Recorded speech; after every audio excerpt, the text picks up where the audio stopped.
কিন্তু এখন হয়তো বয়স হয়ে গেছে আর বডি বেড়ে গেছে, যার কারণে এখন আসতে পারে না। আর আমাদের মধ্যে জাহাঙ্গীর ভাই তো চিনে নেই, জাহাঙ্গীর ভাই কিন্তু খুবই আক্রমণাত্মক প্লেয়ার।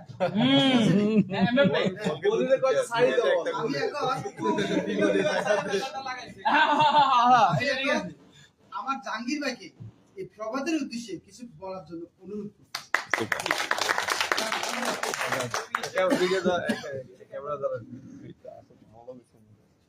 16 ডিসেম্বরে মহান বিজয় দিবস উপলক্ষে প্রবাসী ফুটবল অ্যাসোসিয়েশনের আয়োজনে আজকের এই হাঁস পার্টির অনুষ্ঠানে উপস্থিত সকল খেলোয়াড়কে বিজয় দিবসের শুভেচ্ছা।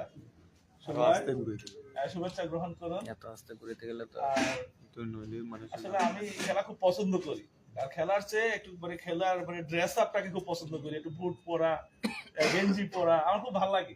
এই পোশাকগুলো পরার পরে মানে সেই মনে হয় যেন 15-20 বছরের লাইফটাকে মানে ফিল করি, এরকম একটা ভাব লাগে।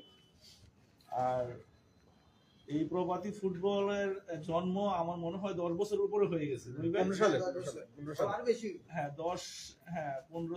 বছর 15তেই শুরু হয়েছিল। হাটিহাটি পাকাড়ি বালুর মাঠ থেকে শুরু আমাদের যাত্রা। তো আমরা তখন আমাদের অবজেক্টিভ ছিল আমরা একটু ব্যায়াম করবো। এরপরে একটা সময় দিয়ে ব্যায়াম করতে করতে এক সময় আমাদের মধ্যে এরকম কিছু দারুণ প্রতিভাবান ফুটবল আসলে তার লোকের আমরা পারি না। তো আমার খুব ভালো লাগছে সেটা যে তারা কালকে হারছে আর আমরা বুড়া মানুষরা জিতছি। ভালো লাগছে। আরো ভালো লাগছে যে আমরা তখন যাদের নিয়ে খেলতাম এর মধ্যে আমাদের শহীদ ভাই ছিল। শহীদ ভাই খুব ভালো শট নিতে পারতো, এমন মানে দাঁড়ায় থাকতো এমন একটা শট মারতো, তো ওই শট যার উপরে পড়ছে তার খবর আছে, এরকম মানে খুব স্পিডি খেলোয়াড় ছিল। এরপরে আজকের আক্তার বাইরে আমি ইন্সপায়ার করলাম একটু মোটা হয়ে যাচ্ছেন ভাই, একটু খেলাধুলা করেন। তো উনি মাঠে এসে আসেন হইলো, আমাদের প্রভাতীর সদস্য হইলো। তো উনি রেগুলার না খেলতে পারলো, বাট উনি যে প্রভাতীর মেম্বার আমি দেখছি বিভিন্ন জায়গায় যখন কথাবার্তা হয় খেলাধুলা নিয়ে উনি বলে আমি কিন্তু প্রভাতীর মেম্বার।